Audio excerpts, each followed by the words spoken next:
ازيكم؟ ايه الاخبار؟ يا رب تبقوا تمام. النهارده هنتكلم عن حاجه مهمه جدا في نظام الكي ان اكس، وهي مكونات الكي ان اكس سيستم. عشان اقدر ابني نظام كي ان اكس سيستم لازم يبقى فيه مكونات معينه لا غنى عنها، وهي السيستم كومبوننتس، الكابل بتاع الكي ان اكس، والسنسورز والاكتويترز. في الحلقه دي هنتكلم عن كل مكون بالتفصيل، ايه الفانكشن بتاعته وايه مميزاته وازاي بيتوصل مع باقي البرودكتس اللي موجوده. انا شريف سعد وده مجنون كي ان اكس.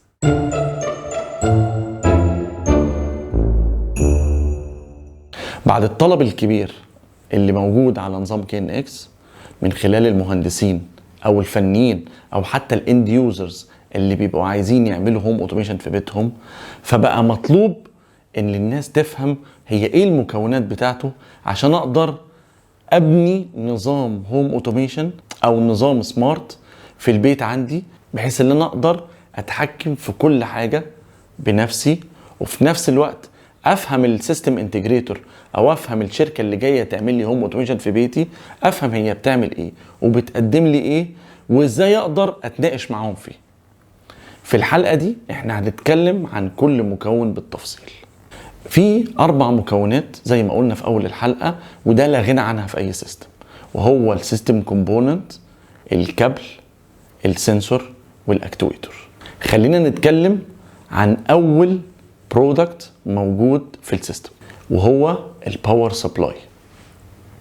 الباور سبلاي هو العمود الفقري لاي كي ان اكس سيستم عشان اقدر اغذيه بالباور، وفي نفس الوقت اقدر ابعت التليجرامز واقدر ابني الكوميونيكيشن اللي ما بين الاجهزه وبعض. الباور سبلاي زي اي باور سبلاي بياخد فولت وبيطلع فولت. الباور سبلاي بياخد 110 فولت او 220 او 240، وبيخرج من 29 ل 31 فولت دي سي.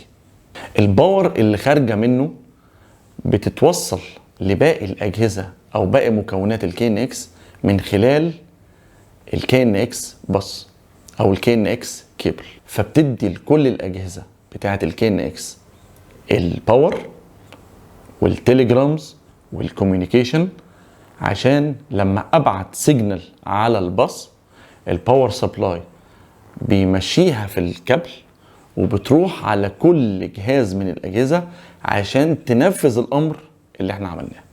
طيب ايه انواع الباور سبلايز اللي موجوده في السوق؟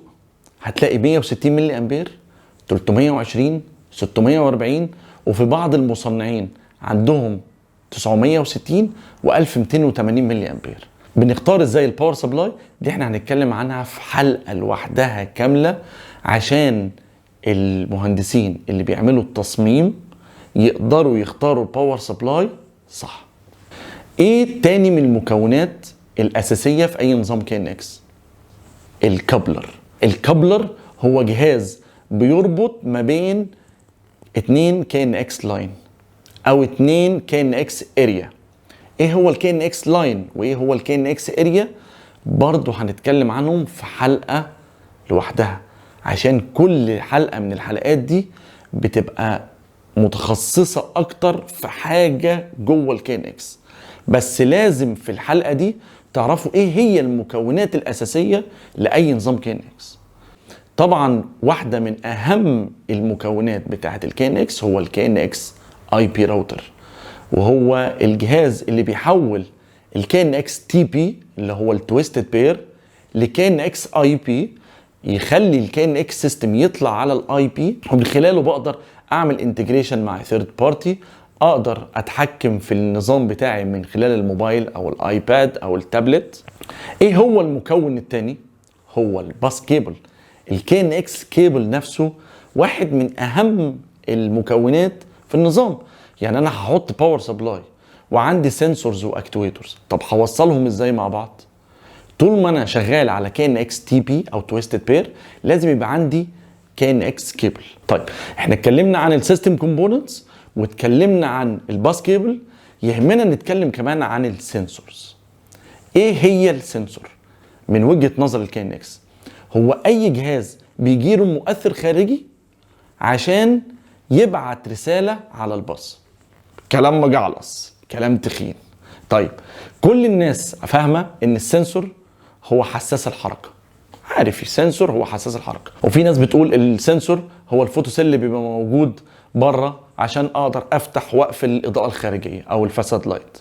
فالموشن سنسور بيجي له مؤثر خارجي عشان يبتدي يشتغل وهو الحركة، والفوتوسيل بره بيجي لها مؤثر خارجي وهو شدة الإضاءة، وعلى حسب شدة الإضاءة اللي انت بتظبط بيها الفوتوسيل بيبعت الأكشن على الباص. طيب هل في حاجة تانية زي الموشن سنسور وزي الفوتوسيل؟ الكيباد. ازاي الكيباد سنسور؟ ما هو المؤثر الخارجي بدل لما كان حركة او بدل ما كان إضاءة بقى دوسة، بقى بتدوس عليه انت بنفسك. فلما بتدوس على الزرار الاول في الكيباد بتاعتك بيبعت رسالة على الباص وبيقول لي نفذ الرسالة اللي متبرمج فيها الزرار ده. طيب في حاجة اسمها ويذر ستيشن. ايه هي الويذر ستيشن؟ هو بيبقى حاجة زي دوارة الرياح اللي كنا بناخدها زمان في ابتدائي.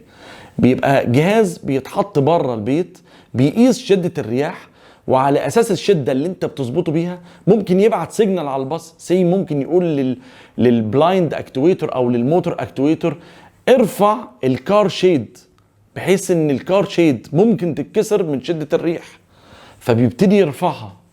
ممكن التمبريتشر سنسور اللي جوه الويذر ستيشن يقول ان درجه الحراره بره عاليه فشغل التكييف جوه اسقع شويه عشان تعادل درجه الحراره. مين بقى اللي بيستقبل السيجنال دي؟ الاكتويتور. الاكتويتور هو جهاز بيتوصل عليه الاحمال بتاعتنا وبتاخد الاكشن او بتشغل الاحمال. ايه هي الاحمال؟ الاحمال دي ممكن تبقى احمال اضاءه، ممكن تبقى عايز تعمل اون اوف، او ممكن تبقى عايز تعمل ديمنج للاضاءه، تقلل وتعدل الاضاءه، او ممكن تبقى عايز تقفل وتفتح ستاره، او ممكن تبقى عايز تشغل وتطفي تكييف، او تحط على فان سبيد معين، او تدي تمبريتشر معينه. في اكتويتورز كتير جدا في السوق، كل جهاز بيعمل حاجة معينة. فعشان ابني نظام لازم يبقى فيه باور سبلاي يدي الباور للباص، لازم يبقى فيه كابل يشيل الباور ده ويمشي بيه لغاية لما يوصل للسنسور. السنسور ده بيبعت السيجنال اللي بتجيله من مؤثر خارجي عليه للاكتويتور، فالاكتويتور يشغل الحمل بتاعه. طيب هل كل سنسور ليه اكتويتور؟ لا، انت بتبني نتورك كامله بحيث ان السنسور الواحد ممكن يكلم اكتر من اكتويتور، والاكتويتور الواحد ممكن يسمع من اكتر من سنسور. الموضوع يبان صعب، بس اول ما تخش شويه في النظام بتاع الكي ان اكس هتلاقي ان الموضوع بسيط جدا. هتلاقي ان كل الاجهزه اللي موجوده عندك قاعده بتخدمك وبتخدم الكلاينت عشان يعمل السيناريوز اللي هو عايزها من اي مكان. يا رب تكون الحلقة النهاردة عجبتكم، وإن شاء الله استنوني الحلقة الجاية هنتكلم عن التوبولوجي، وهي إزاي أقدر أوصل أجهزة الكي ان اكس ببعض. ما تنسوش اللايك، الشير، السبسكرايب، فعل الجرس. المرة اللي فاتت قلت لك فعل الجرس وما فعلتوش، بتشوف فيديوهاتي وما بتفعلش الجرس. نفعل الجرس عشان يجيلك الفيديوهات اللي جايه، وتفرجوا على الفيديوهات اللي فاتت عشان تستفيدوا اكتر، وان شاء الله نتقابل في الحلقه الجايه. انا شريف سعد وده مجنون كي ان اكس.